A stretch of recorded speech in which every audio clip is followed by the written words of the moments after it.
नमस्कार। आप सुन रहे हैं अरविंद की कहानियां। तो आइए सुनते हैं कहानी दो अनजाने। पिछले 3 दिनों से लगातार रुक रुक कर बारिश हो रही थी, परंतु आज सुबह मौसम थोड़ा साफ हो गया था। आसमान में बादलों के पीछे छुपा हुआ सूरज थोड़ी थोड़ी देर में दिखाई दे रहा था। अभी बादल पूरी तरह छटे नहीं थे, बल्कि छोटे छोटे टुकड़ों में बंटकर हवा के साथ इधर उधर उड़ रहे थे। धीरे धीरे हवा का बहना तेज हो रहा था, मानो हवा ने ये संकल्प कर लिया हो कि वो अब बादलों को आसमान में रहने नहीं देगी। हवा के झोंकों के साथ अटखेलियां करते बादलों के टुकड़े कभी अपने पीछे सूरज को छुपा लेते, तो कभी बादलों के बीच सूरज चमकने लगता था। किंतु उसकी चमक में अभी गर्मियों वाली गर्मी नहीं आई थी। फरवरी का माह अभी बस शुरू ही हुआ था। सर्दियां गई नहीं थी, पतझड़ भी अभी प्रारंभ नहीं हुआ था, बस शुरू ही होने वाला था पतझड़। यूं तो बारिश के पानी का कोई रंग नहीं होता, किंतु जब बरसता है तो सारी कायनात को रंगीन बना देता है। 3 दिन की बारिश ने प्रकृति में चारों ओर जीवंतता भर दी थी। हर ओर हरियाली दिखाई देने लगी। खेतों में गेहूं की हरी बालियां निकलनी प्रारंभ हो चुकी थी। इन हरी भरी बालियों के खेतों के बीच बीच में सरसों के पीले पीले खिले हुए फूलों की छटा निराली तो होती ही है, परंतु इन सब का आनंद शहरों में बने कंक्रीट के भवनों में रहने वाले लोगों के लिए दुर्लभ ही है। मेरी पारिवारिक पृष्ठभूमि ना तो पूरी तरह ग्रामीण है और ना ही शहरी। हाँ, आप अर्ध शहरी अवश्य कह सकते हैं। मेरे पिता एक संपन्न कृषक थे। उन्होंने मेरी पढ़ाई के लिए मेरा नाम लखनऊ के अच्छे स्कूल में लिखवा दिया था। उस समय मैं 14 वर्ष का था और कक्षा 9 में पढ़ने हेतु लखनऊ भेज दिया गया था। स्कूल के हॉस्टल में मेरे रहने का ठिकाना था। लगातार 9 वर्षों तक शहर के विभिन्न स्कूलों के भिन्न भिन्न हॉस्टलों में रहकर पढ़ाई करता रहा। हाई स्कूल, इंटर, बीए और फिर एमए। मैं कभी भी बुरा स्कॉलर नहीं रहा, किंतु प्रथम श्रेणी का भी नहीं रहा था। मेरी शिक्षा से चाहे मैं संतुष्ट हूँ या ना हूँ, मेरे शिक्षक मुझे चाहे जो समझे, मेरे साथी मुझे पढ़ाई करने वाला समझे या ना समझे, किंतु घर में मुझे बहुत होनहार और उच्च शिक्षित हमेशा माना जाता रहा। इस दौरान मेरे पास पैसों की कभी कमी तो नहीं रही, किंतु ऐसा भी नहीं रहा जिससे मेरी कोई बुरी संगत बने। स्कूल और कॉलेज में और अपने काम से काम रखने वाला ही माना जाता था। इसके अपने फायदे भी थे और नुकसान भी। फायदा ये था कि मुझे कभी भी किसी ने कुछ ना तो बुरा कहा और ना ही किसी ने बुरा समझा, और नुकसान ये कि मुझे कभी भी किसी काम के लिए उपयोगी नहीं समझा गया, फिर चाहे मैटर पढ़ाई का हो या खेल कूद का या स्कूल और कॉलेज में होने वाले सामाजिक, साहित्यिक और सांस्कृतिक समारोह का हो। मुझे कभी उसमें अपनी भागीदारी करने का अवसर नहीं मिला और ना ही मैंने अपनी ओर से कोई कोशिश की है। मैं स्वयं से संतुष्ट रहा तो ये लोग और ये दुनिया मुझसे अनजान। इस बड़े शहर में लगातार 9 वर्षों तक रहने की उपलब्धि केवल इतनी ही रही थी कि मुझे घर, आस पड़ोस और नज़दीकी रिश्तेदारों में बहुत पढ़ा लिखा, होनहार और ज्ञानी माना जाने लगा। इसके अतिरिक्त मेरी व्यक्तिगत महत्वाकांक्षा अब शहर में ही रहने की हो गई थी। मेरा घर, उसके तौर तरीके, पारंपरिक उत्सव और वहाँ का सामाजिक वातावरण अब ठीक नहीं लगता था। अपनी नौकरी के लिए मैं बैंक, रेलवे, एसएससी से लेकर आईएएस तक की प्रतियोगी परीक्षाएं दे चुका था, किंतु सफलता कहीं नहीं मिली थी। और घर रहकर कृषि के कार्यों में मैं अपना कुछ योगदान दूं, ये ना तो मुझे पसंद था और ना ही मैं इसके योग्य ही स्वयं को समझता था। घर वाले भी मुझे इस काम को करते हुए देखना नहीं चाहते थे। एमए करने के बाद 2 वर्ष और शहर में प्रतियोगी परीक्षाओं की कोचिंग करने हेतु रहा था, किंतु परिणाम अभी तक 0 से ऊपर नहीं गया था। इससे मैं हताश और निराश हो रहा था, किंतु मेरे घर वालों ने अभी तक अपनी आस नहीं छोड़ी थी। उनके लिए मैं अभी तक राजा बाबू ही था। और सच तो ये भी है कि उन्हें पता भी क्या था कि मैं शहर में क्या कर रहा हूँ। कठिन और गलाकाट प्रतियोगिता के इस दौर में मेरी स्थिति क्या है, ये मैं तो अब समझने लगा था, किंतु मेरे घर वाले अनजान ही थे। शायद इसका कारण यही रहा होगा कि उन्होंने कभी इस तरह की प्रतियोगिता का सामना ही नहीं किया था। उनकी जिंदगी काफी सरल और स्वाभाविक थी। मुझसे उनकी अपेक्षाओं का होना सहज मानवीय अपेक्षाओं के अतिरिक्त और कुछ नहीं था। अभी तक मैं अपनी वास्तविक उम्र से 8-10 वर्ष पीछे ही रहा था, जिस कारण मेरी समझ में सच्ची और व्यवहारिक बातें या दांवपेच काफी देर से आते थे। समय बहुत तेज था और मैं बहुत पीछे। वास्तव में देखा जाए तो घुटन तो अब मुझे भी होने लगी थी, किंतु कुछ कह नहीं पा रहा था, और कहूं भी तो किससे। शहर में दोस्त नहीं थे तो घर में ना समझते हुए केवल अपेक्षा रखने वाले लोग थे, और अब मैं अपनी वस्तु स्थिति से अनजान तो नहीं रह गया था, किंतु वास्तविक समस्याओं का हल भी नहीं निकाल पा रहा था। 3 दिन तक लगातार बारिश होने के बाद उस दिन की सुबह मौसम थोड़ा साफ हो गया, जिस दिन मुझे प्रतियोगी परीक्षा देने हेतु सुबह की ट्रेन से दिल्ली जाना था। मेरे लिए बहुत सुखद भी था, क्योंकि मैं पहली बार किसी काम से दिल्ली जा रहा था। ट्रेन की टिकट मैंने पहले ही ले ली थी, और सबसे विशेष बात ये थी कि मैंने इस प्रतियोगी परीक्षा के लिए काफी जमकर तैयारी की थी। 6 माह की कोचिंग भी की थी, और मुझसे जितना अधिक से अधिक हो सकता था उतनी मेहनत की थी। फिर भी जाने क्या बात थी, मुझे अपने आप पर पूर्ण विश्वास नहीं हो पा रहा था। मेरे ऊपर बैकबेंचर का ठप्पा जो लगा था, जो मुझे आगे बढ़ने से हमेशा रोकता रहा, और आज भी इसमें कोई विशेष फर्क नहीं था। एक और दिल्ली जाने का रोमांच तो दूसरी ओर परीक्षा का डर अपने दिलो दिमाग पे लिए मैं सुबह 5:30 बजे की ट्रेन पकड़ने के लिए 4 बजे ही घर से रेलवे स्टेशन की ओर निकल पड़ा। थोड़ी दूर पैदल चलने के बाद मुझे ऑटो रिक्शा मिल गया था, और मैं 4:30 बजे के आसपास लखनऊ के चारबाग रेलवे स्टेशन के प्लेटफॉर्म नंबर 1 पर पहुंच गया था, जहां से मुझे दिल्ली की ट्रेन पकड़नी थी। ट्रेन समय पर थी। एसी चेयर कार के डिब्बे में मेरी सीट बीच वाली थी। जैसे जैसे ट्रेन के छूटने का समय पास आता जा रहा था, डिब्बे की सभी सीटें धीरे धीरे भरती गई, किंतु मेरी बगल वाली विंडो सीट अभी भी खाली थी। ट्रेन के छूटने का समय हुआ तो ट्रेन प्लेटफॉर्म पर रेंगने लगी। अभी तक कोई नहीं आया था। ट्रेन ने प्लेटफॉर्म छोड़ा तो मुझे लगा अब कोई नहीं आएगा, तो मैं अपनी सीट से उठकर उस विंडो वाली सीट पर बैठकर ट्रेन की खिड़की से बाहर देखने लगा। ट्रेन ने अब थोड़ी रफ्तार पकड़ ली थी। जिस गति से ट्रेन आगे की ओर दौड़ी जा रही थी, उसी गति से खिड़की से बाहर के दिखाई देने वाले दृश्य पीछे की ओर छूटते जा रहे थे। पहले कंक्रीट के बने मकान छूटते रहे, फिर हरे भरे खेतों से गुजरने लगे। जब पानी के बरस जाने के बाद किसान अपने अपने खेतों में काम कर रहे थे, चारों ओर हरियाली बिखरी हुई थी। बीच बीच में कहीं कहीं पानी भरा हुआ दिखाई दे रहा था, किंतु चारों ओर पानी के बरस जाने के बाद के चिन्ह दिखाई दे रहे थे।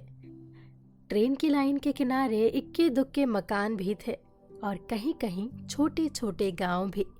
इन घरों से बाहर निकलकर 1-2 बच्चे कभी भी कहीं ट्रेन में बैठे लोगों का हाथ हिलाकर अभिवादन भी करते दिख जाते। मैं कई बार इस अभिवादन का उत्तर अपना हाथ हिलाकर दे चुका था। ट्रेन के बाहर फिसलते जा रहे दृश्यों पर मैं इस तरह मुग्ध था। तभी मेरे पास वाली सीट, जो कि बीच में थी, उस पर आकर कोई लड़की बैठ चुकी थी, और इसका मुझे पता ही नहीं चला। ट्रेन गंगा नदी को पार करने हेतु थोड़ी धीमी हुई थी, किंतु मेरी चेतना अभी खिड़की के बाहर प्रकृति के मनोरम दृश्यों के बीच ही उलझी हुई थी। गंगा नदी को ट्रेन ने पार किया तो फिर कंक्रीट के मकान दिखने शुरू हो गए। मैं अपनी सीट पर सीधे होकर जैसे ही बैठा, मुझे एहसास हुआ कि मैं गलत सीट पर बैठा हूँ। मेरी सीट तो बीच वाली है, किंतु अब मैं कर भी क्या सकता था। माफी मांगना चाहता तो था, किंतु संकोच मुझे बोलने नहीं दे रहा था। मुझे जाने क्यों ऐसा लग रहा था कि मेरी वजह से उस लड़की को असुविधा हुई होगी, किंतु उसने किसी कारण से कुछ कहा नहीं। मैं अपने उधेड़ बुन में था और कुछ भी समझ नहीं आ रहा था कि उससे असुविधा के लिए क्षमा मांगू या उसकी सीट पर बैठे होने पर भी उसके द्वारा कुछ ना कहने के लिए उसे धन्यवाद दूं। ऐसी परिस्थिति में मुझे क्या करना चाहिए मेरी समझ में नहीं आ रहा था। ट्रेन कानपुर रेलवे स्टेशन पर खड़ी हो चुकी थी, और स्टेशन पर चाय, बिस्किट, पानी और कोल्ड ड्रिंक बेचने वाले डिब्बे में घुसकर अपना अपना सामान बेचने के लिए आवाजें लगा रहे थे। मैं अभी तक ऊहापोह में ही बैठा रहा था। मेरे चेहरे पर कई सारे भाव एक साथ उभर रहे थे।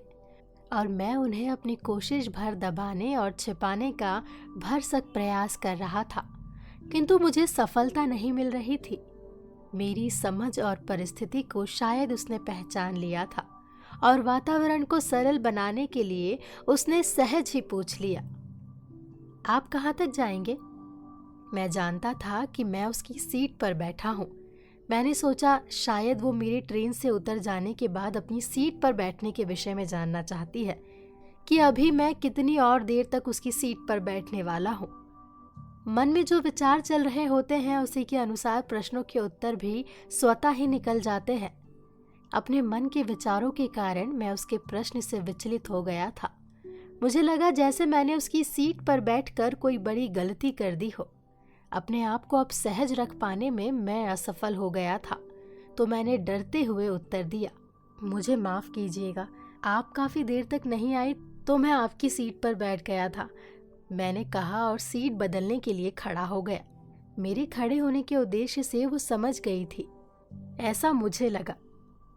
उसने कहा, मैंने सीट बदलने के उद्देश्य से नहीं पूछा था, आप बैठिए, कोई बात नहीं है। ये सुनकर मैं थोड़ा सहज हो गया था और फिर वापस उसी सीट पर बैठ गया। जाने क्यों उससे कुछ और बात करना चाहता था, किंतु क्या कहूँ, ये समझ में ही नहीं आ रहा था। मेरी स्थिति को वो फिर शायद समझ रही थी, तभी तो बिना किसी विशेष भूमिका के उसने अपना नाम बताते हुए मेरा नाम पूछ लिया। मेरा नाम निलंजना है, किंतु सभी मुझे नीलू कहते हैं, और आपका? मैं फिर असहज हो गया था, किंतु उसके विषय में और जानने के लिए उत्सुक भी हो रहा था। अपने आप पर किसी प्रकार का संयम रखते हुए मैंने धीरे से कहा, मेरा नाम दिव्य प्रकाश है। क्या मैं आपको दिव्य बुला सकती हूँ? हाँ, अवश्य। ये मैंने कैसे कहा मैं स्वयं भी नहीं समझ पाया, किंतु इससे मुझे थोड़ा आत्मबल अवश्य मिला था। मेरा संकोच अभी समाप्त नहीं हुआ था, परंतु मैं स्थिर और सरल अवश्य हो चुका था। दिल्ली क्यों जा रहे हैं? इस प्रश्न की अपेक्षा नहीं की थी, परंतु प्रश्न था बिल्कुल स्वाभाविक, और फिर मैंने भी बिना किसी अतिरिक्त औपचारिकता के कह दिया, प्रतियोगी परीक्षा देने। उसने फिर बड़ी सहजता से कहा था, मैं गाजियाबाद जा रही हूँ कॉलेज से अपनी डिग्री लेने। आपकी पढ़ाई पूरी हो गई? इस बार मैं थोड़ा सहज रहा था। हाँ, मैं एमए कर चुकी हूँ। मैंने मन ही मन सोचा कि मैं तो 2 वर्ष पहले ही एमए कर चुका हूँ अर्थशास्त्र में। बात को आगे बढ़ाने के उद्देश्य से मैंने यूं ही पूछ लिया, किस विषय में? समाजशास्त्र में, और अब आगे अपना पारंपरिक व्यवसाय कृषि करने का विचार है। कोई लड़की कृषि खेती को अपनी आजीविका का साधन बनाना चाहती है, ये मेरे लिए अप्रत्याशित था। मैं तो ऐसा सोच भी नहीं सकता था, किंतु अब मेरी उसमें उत्सुकता काफी बढ़ चुकी थी। इसका एक कारण ये भी था कि अब मैं उसके साथ काफी सहज हो चुका था, किंतु पूरी तरह नहीं। शायद संकोची होना मेरा स्वभाव तथा परिवेश में था। मेरा संकोच ही मेरी सीमा रेखा को काफी छोटा बना रहा था। उसके सामने मैं अपने आप को बौना महसूस करने लगा, परंतु किसी प्रकार स्वयं पर नियंत्रण करते हुए मैंने धीरे से पूछा, कृषि खेती करने का विचार आपको कैसे आया? कृषि मेरे परिवार का पारंपरिक व्यवसाय है। मेरे पिता और उनके पिताजी भी खेती करते थे, और फिर कृषि कोई छोटा काम तो है नहीं। काम भले ही छोटा ना हो, किंतु इतनी पढ़ाई के बाद कृषि का व्यवसाय चुनना क्या उचित है? मैं समझती हूँ एक पढ़ा लिखा व्यक्ति ही अपने सभी कार्यों को कुशलता से कर सकता है, और कृषि कार्य को भी। हमारे बीच थोड़ी देर तक मौन पसरा रहा। मैं उसके तर्क से असहमत रहने का कोई कारण नहीं समझ पा रहा था। वो थोड़ी देर तक मेरी ओर प्रश्नवाचक दृष्टि से देखती रही। मैं उसके चेहरे पर विश्वास और आत्मसम्मान की झलक देख रहा था। उसकी बात का मेरे पास कोई तर्कपूर्ण उत्तर नहीं था, तो मैं चुप रहा। मेरी ऊहापोह की स्थिति को उसने फिर समझ लिया और अत्यंत शांत भाव से कहा, मुझे लगता है कि आज की युवा पीढ़ी एक बार डिग्री प्राप्त कर लेने के बाद नौकरी की ओर भागने लगती है। कई बार सफलता नहीं भी मिलती है, क्योंकि देश में नौकरियों की उपलब्धता की सीमा है और मांगने वाले बहुत ज्यादा। थोड़ी देर ठहर कर उसने कहना जारी रखा, मेरा तो स्पष्ट रूप से मानना है कि रोजगार केवल नौकरी ही नहीं है, हमारे आसपास बहुत सारे व्यवसाय भी है और कृषि भी। एक अच्छे बच्चे की तरह मैं चुपचाप सुनता रहा और सोचता रहा, इसकी एक एक बात तो सही है। फिर मेरे पास तो पर्याप्त कृषि योग्य भूमि भी है और मैं नौकरी के लिए इधर उधर मारा मारा घूम रहा हूँ। प्रतियोगी परीक्षा देते और इंटरव्यू देते कई बार तो मैंने अपने आप को अपमानित भी महसूस किया है। मैं ही क्यों, हमारे माता पिता भी तो हमें इसलिए ही पढ़ाते हैं जिससे हम कोई नौकरी कर सके, जबकि वे स्वयं अपनी पारंपरिक व्यवसाय या खेती से अपना परिवार चला रहे होते हैं। कई तरह के द्वंद्व मेरे मन में चल रहे थे, किंतु मैं किसी हल की ओर नहीं पहुंच पा रहा था। अपने आप को स्थिर करते हुए मैंने धीरे से कहा, मेरी समझ से आज का शिक्षित युवा अपने परिवेश की अवधारणाओं के कारण नौकरियों की ओर भागता है, जो कि नौकरियों के प्रति ज्यादा सहज और सरल है। एक बात फिर से विचार करें, परिवेश को बनाने वाले कौन हैं? हम सभी तो है ना। और फिर क्या आज का युवा अपना परिवेश बना नहीं सकता? वो पूर्व से निर्मित धारणाओं को स्वीकार क्यों कर लेता है? उसके जवाब सुनकर एक बार फिर मेरे पास कोई उत्तर नहीं था। ये सही तो था कि अपने परिवेश वातावरण निर्मित करने वाले हम स्वयं ही तो है, फिर कोई और इसके लिए जिम्मेदार कैसे हो सकता है? हमारी ट्रेन इटावा पहुंच गई थी। उस लड़की के बगल में बैठे हुए अंकल ट्रेन से उतर गए और एक आंटी, जो आंटी लग तो नहीं रही थी, आकर बैठ गई। हमारे सामने की सीट पर बैठे एक दंपत्ति ने चाय वाले लड़के से चाय खरीदी।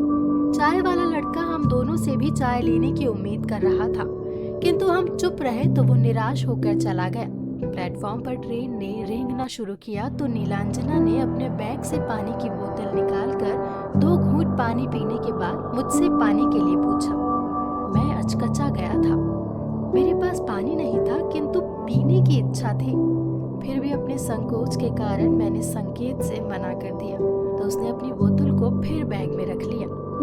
ट्रेन ने फिर एक बार रफ्तार पकड़ ली थी। नीलांजना की बगल वाली सीट पर बैठी हुई आंटी ने मुझसे खिड़की की सीट पर बैठने का आग्रह किया तो मैं सहर्ष अपनी सीट से उठकर उनकी सीट पर बैठ गया। आंटी मेरी सीट को पाकर काफी प्रसन्न हो गई थी। उन्होंने मुझे धन्यवाद कहा तो मैंने भी बहुत औपचारिक रूप से कह दिया। मेरे द्वारा आंटी कही जाने से वो खुश नहीं हुई थी। उन्होंने मेरी ओर प्रश्नवाचक दृष्टि से घूरते हुए देखा, किंतु कहा कुछ नहीं। उनके चेहरे से स्पष्ट दिख रहा था कि मेरे आंटी कहने से वो असहज हो गई है और मुझसे नाराज भी। अचानक से उनकी साड़ी का पल्लू छूट कर गिर गया, जिससे उन्होंने जल्दी से किसी तरह संभाला और चुपचाप अपनी सीट पर बैठ गई। नीलांजना अब मेरी बाईं ओर थी और मैं भी थोड़ा सहज हो गया था। बातचीत का सिलसिला फिर चल पड़ा। बातें तो कृषि की हो रही थी तो विषय मैं नहीं बदल सका। यद्यपि मुझे कृषि कार्यों में ना तो कोई रुचि थी और ना ही कोई विशेष जानकारी, किंतु वो पिछले 2 वर्षों से कृषि को एक व्यवसाय के रूप में अपनाकर कुशलतापूर्वक काम कर रही थी। वो इस क्षेत्र में काफी परिपक्व और जानकार हो गई थी। कम से कम मुझे तो ऐसा ही लगा।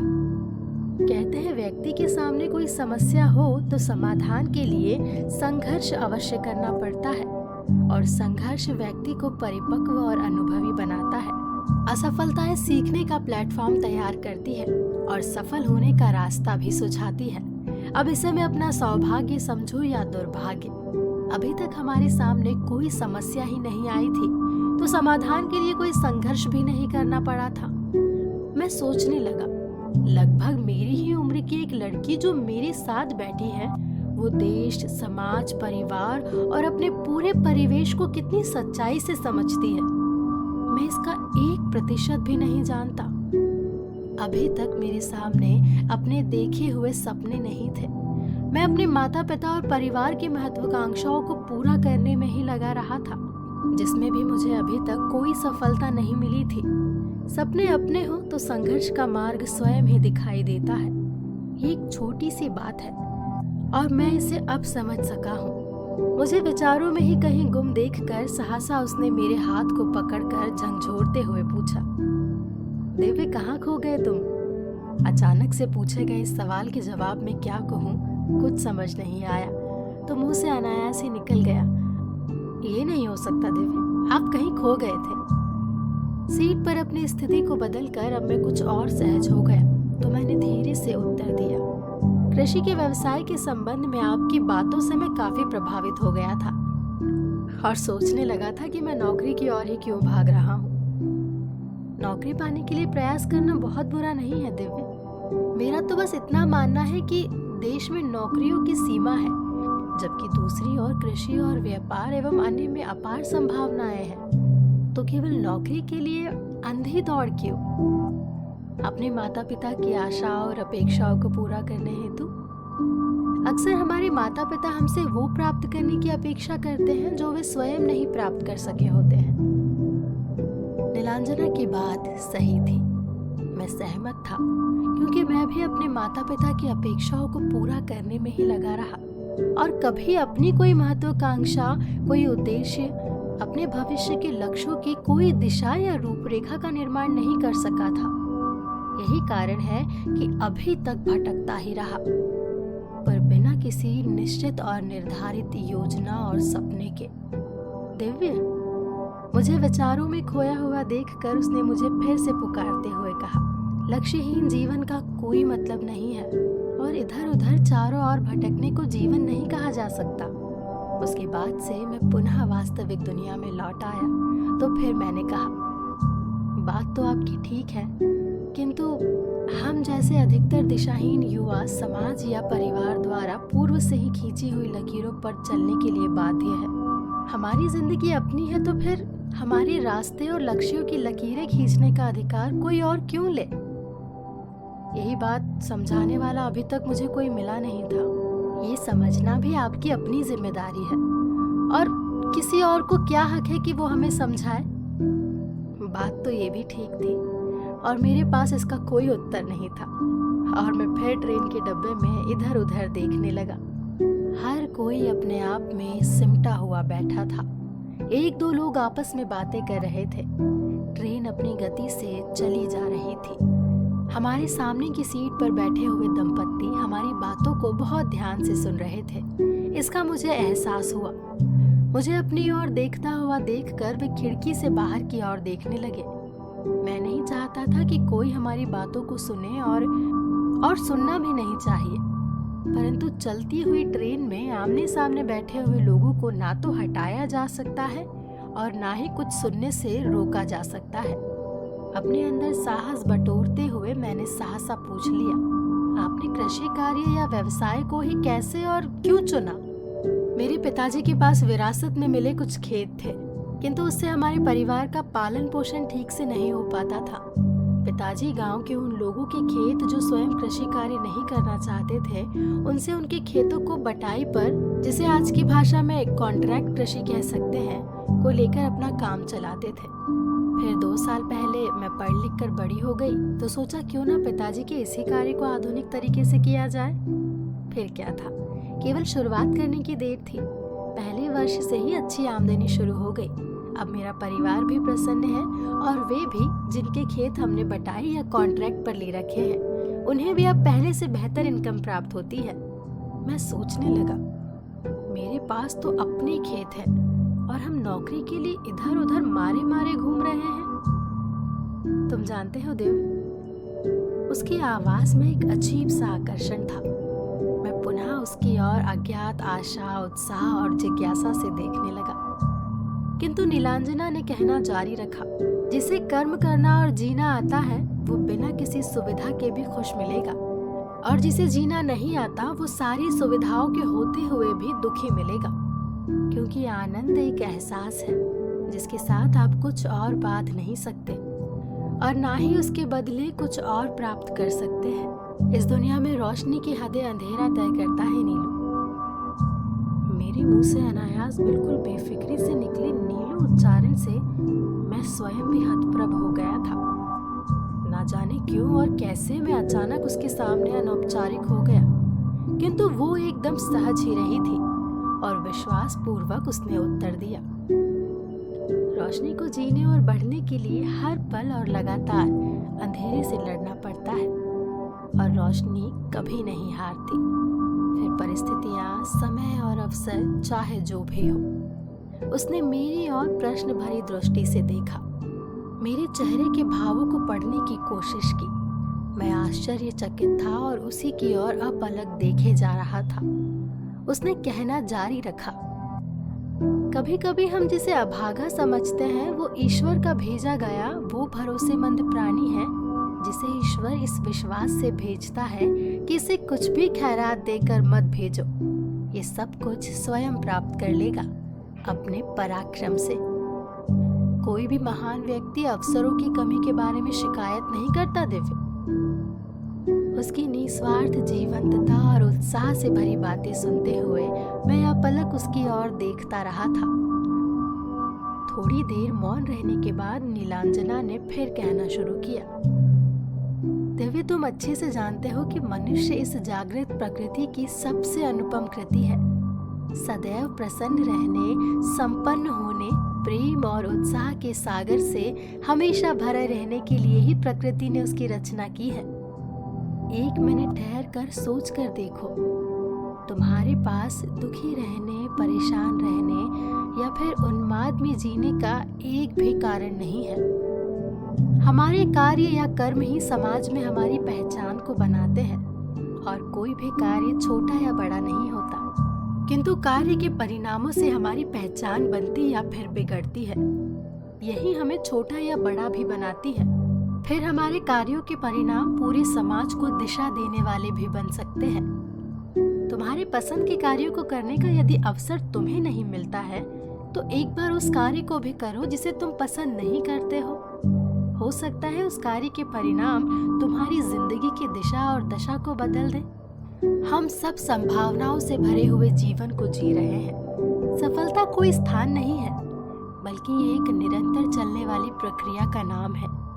एक बार प्रारंभ करके तो देखो, जो सुंदर है वो निरंतर विकास करता रहा है और दूसरों को आनंद भी देता रहता है। वो किसी के लिए रुक नहीं सकता। नीलांजना के साथ किए गए छोटे से सफर के दौरान ही मैंने जैसे आकाश को अपने छोटे से हाथों से छू लिया हो, उसकी व्यापकता को अपनी बाहों में भरकर जैसे नाप लिया हो। मेरी शिथिलता समाप्त हो गई। मैं अपनी सारी नकारात्मक ऊर्जा को पीछे किसी प्लेटफॉर्म पर छोड़ आया। इसका पता मुझे अब तक नहीं था। मैं स्वयं ही गतिवान हो गया था। यह हमारी ऊर्जा का रूपांतरण था, जड़ता और बंधनों से मुक्त अनंत प्रवाह की ओर, लघुता से व्यापकता की ओर, अनिश्चय से वास्तविक लक्ष्य की ओर। ये सब मेरी अनुभूतियों के केंद्र में समा गया था, किंतु मेरे पास व्यक्त करने के शब्द नहीं थे। कहते हैं धूल हवा के साथ होती है तो ऊंचाइयां छू लेती है, किंतु पानी के साथ कीचड़ बन जाती है। दुनिया भर के सारे आडंबरों से मुक्त नीलांजना का सौंदर्य और प्रवाहपूर्ण उमंग से भरी हुई बातों से मैं आश्चर्यचकित था। उसका सरल, स्वाभाविक एवं गुलाब सा खिला हुआ रूप मुझे अपनी ओर सहज ही खींच रहा था। उसके व्यक्तित्व का सहज प्राकृतिक वैभव, विशालता और संपन्नता मेरे मन को अपनी ओर आकर्षित कर रही थी और मैं स्वयं उसके मोह पाशा में धीरे धीरे बंधने लगा। मेरे लिए ये एक नया अनुभव था। इसके पहले मुझे इस तरह का एहसास कभी नहीं हुआ था। इस अनुभव से मैं पूरी तरह अभिभूत था, किंतु मैंने स्वयं पर संयम बनाए रखना उचित समझा और कुछ बोले बिना ही उसकी ओर देखता रहा। उसके शांत चेहरे पर विश्वास की चमक थी। उसकी सरल मुस्कुराहट मुझे अपनी ओर आकर्षित कर रही थी। किंतु जानता हूँ, प्रेम कभी किसी व्यक्ति से नहीं होता। प्रेम तो व्यक्तित्व से होता है। प्रेम कभी शरीर से नहीं होता।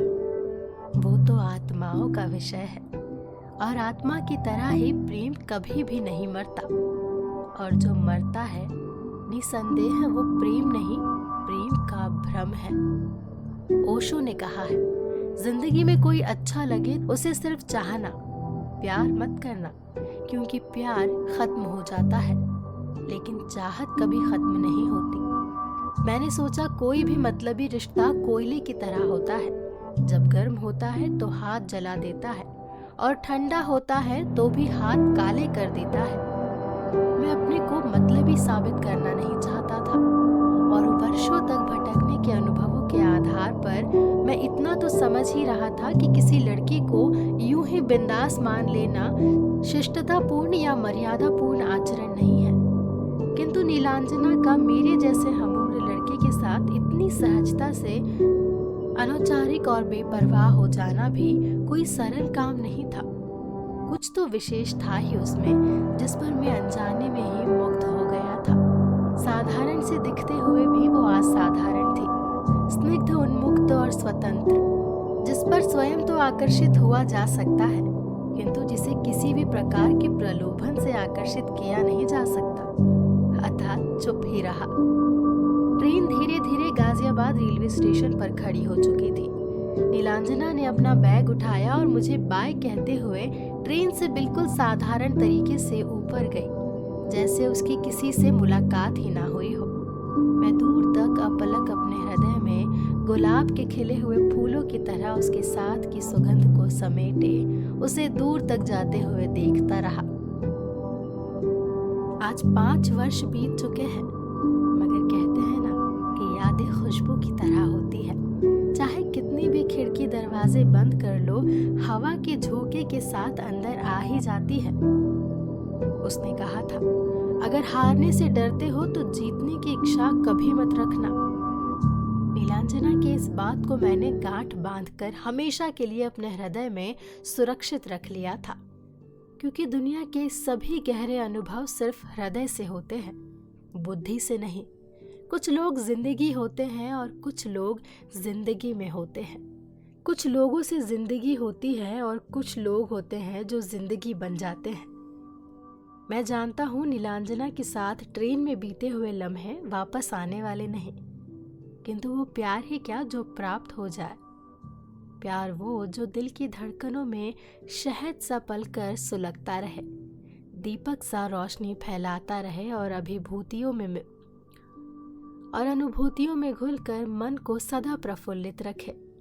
हृदय में आनंद का एक दूसरा नाम ही सच्चा प्यार है। उस दिन नई दिल्ली रेलवे स्टेशन पर उतरने के बाद मैंने वहीं होटल में एक कमरा ले लिया और 2 दिन दिल्ली घूमने और फिल्म देखने के बाद बिना प्रतियोगी परीक्षा में शामिल हुए वापस लखनऊ लौट आया। लगभग 1 सप्ताह तक लखनऊ में इधर उधर बेवजह घूमने या सच कहे तो भटकने के बाद फिर अपना सारा सामान लेकर वापस अपने छोटे से नगर में आ गया। मेरे घर में मुझसे किसी ने कुछ नहीं कहा और ना ही कुछ पूछा। शायद वे समझ रहे थे कि मैं असफल होकर वापस लौटा हूँ और मुझे कुछ दिन आराम करने की जरूरत है। मैं ये सब मन ही मन समझ रहा था। उस समय कुछ भी कहना उचित नहीं था, किंतु दृढ़ संकल्प के साथ कृषि कार्य में अपने पिता का सहयोग करने के उद्देश्य से वापस लौट आया था। केवल 5 वर्षों में हमारे परिवार की आय इतनी हो चुकी थी कि हमने कार खरीद ली। लखनऊ की गलियों में मैं परिचित था, अतः अपनी पत्नी के साथ मैं कभी कभी घूमने जाया करता था। नीलांजना से फिर कभी मुलाकात नहीं हुई। 2 अनजानों का सफर एक साथ समाप्त हो गया था, किंतु उसकी प्रेरणा ने मेरी सोच का दायरा बढ़ाकर बदल दिया था। मैं जानता हूँ नीलांजना मेरे लिए निश्चल प्रेम से परिपूर्ण मेरी सभी सुखद एवं जीवंत स्मृतियों में एक खिले हुए फूल की तरह लाल गुलाब सी ट्रेन वाली सौभाग्यशाली लड़की हमेशा बनी रहेगी।